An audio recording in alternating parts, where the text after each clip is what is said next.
This video is going to detail how I aced GCSE English Language and how exactly you can too.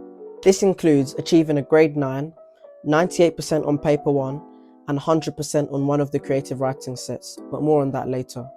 My first, and this is definitely the most important tip in doing well in English language, and this is a change of your mindset. Now this is because everyone bangs on about how you do not need to revise for English language. This leads to a psychological effect called the illusory truth effect. This occurs when you hear false information repeatedly and you come to believe that that information is true. Now in this case, that would be that you can't revise for English language, which is completely wrong. Unlike English literature, English language isn't content heavy and the exam is quite unpredictable in the manner that you don't have set text and that the extracts that appear are completely random. And hence, I will explain how through changing your mindset, there are many different elements in which you can revise to help improve your English language grade.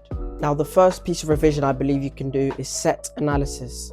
By set analysis, I mean that you memorize a specific list of literary techniques. For example, metaphors, hyperboles, and all the different types of imagery, but also structural techniques, for example, repetitions, changes in sentence length, and paragraph structure. Then by further memorizing the analysis for these specific literary techniques, this means that when you're in the exam, you know exactly what to write as soon as you recognize a literary technique, which is very effective given that time is quite stressed in English literature. A further example of changing your mindset to a mindset that shows you actually can revise for English language is through repetitive practice. Now, English language papers are very long, for many of the exam boards being at least 1 hour 45 minutes. Now this means it would be very difficult to sit a complete paper at home with the necessary conditions to do a paper effectively. And so I believe the best way to start out doing English language papers would be bit by bit. So for example, completing the first few shorter essay questions in one slot, then giving it a bit of time, then taking a break and coming back to that same paper, reading the extract again and completing another question. And this will just familiarize yourself with the structure of the exam, which will be very useful in determining what sort of timings you're going to use in a real exam. This leads on to my second tip, which is arguably the most important tip in the video, and that is you must be intentional with everything in English language. Now this is because in certain questions, the examiners only want to see certain things, meaning if you do the same general analysis for all your questions, you are definitely not going to do well. For example, on analysis questions, the examiners want to see a range of literary techniques being analysed, not evaluated. So that would be the effects of caesuras or oxymorons. However, on other questions, the examiners want to see evaluation. This doesn't necessarily mean you do not include literary techniques.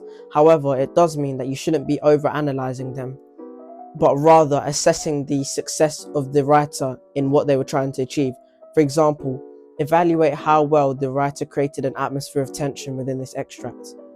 Although you can recognize some certain analytical techniques, certain literary techniques, you must answer the question at the end of the day, which is making a judgment about how well the writer has achieved their purpose of creating tension in this exam. That last tip would be specifically for Edexcel GCSE.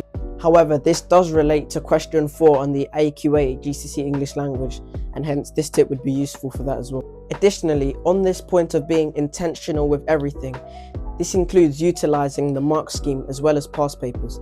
Now this is because it is all good and well completing past papers and perhaps getting your teacher to mark them, then doing another one, getting your teacher to mark them.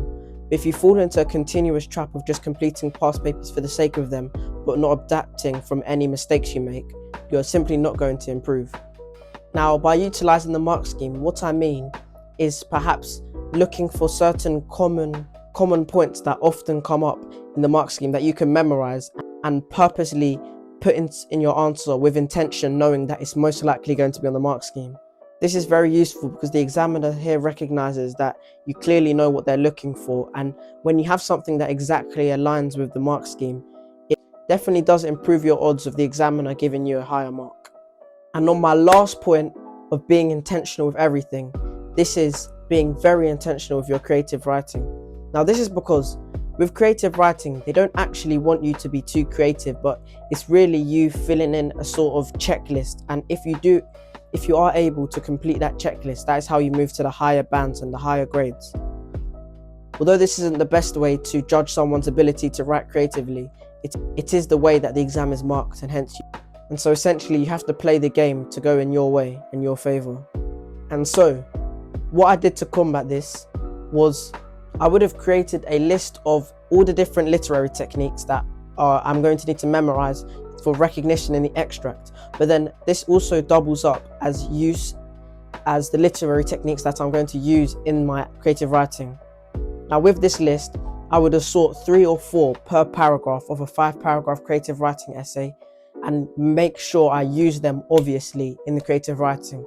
And I would place them strategically at different points in the creative writing to show that I've used a broad range of literary techniques and make sure that that box is checked so I can achieve the highest band of marks in the exam. And I can say this definitely worked, as I achieved 40 out of 40 in my paper 1 creative writing, which I will be showing in this video. That all leads on to my last point, which is going to be a whole creative writing section. Now, alongside the other advice I've already given about creative writing, I believe the best way to approach creative writing in GCSE English Language is to simply memorize an essay that you know is going to do well. Now this is because it is very difficult to write a top essay on the spot. However, if you already have a framework memorized in which you can just build upon and adapt to the questions in the exam, this would be very useful and very effective and save you a lot of time, a lot of stress and a lot of worry. Now the way I did this was to look at the past year's exam questions and predict the topic that was going to come up. And now I don't say predict as in I picked one certain theme and only wrote for that, but I had a general idea of what was roughly going to come up based on what's not going to come up because it came up the previous year and what hasn't been used so often.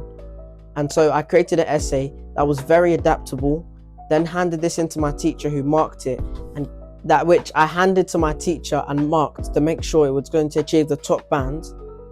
Then once I'd gone through improvements with my teacher, I memorized. Now this definitely paid dividends for me, as the essay topic that came up was slightly similar to the essay I'd planned, and hence I was able to recall my essay from memory with slight adaptations and write it in the exam, and this definitely worked. Now here's the essay that I wrote. I'll be linking it in the description as well. I'll be linking screenshots in the description as well for you to have a look at. You can check the standard of a 40 out of 40 English language essay. Additionally, adding on to my point about being intentional with everything, you must have structure for every single one of your questions.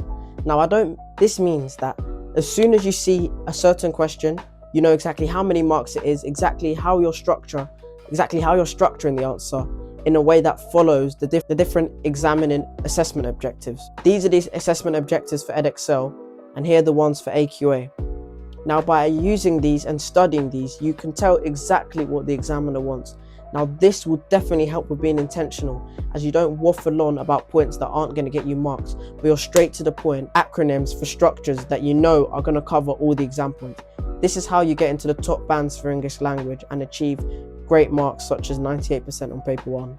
If you clicked on this video because you were revising for your mocks or even your real GCSE, I think my GCSE mock guide video will be extremely useful, and you should probably go watch that after this. Thank you. Thanks for watching. Bye.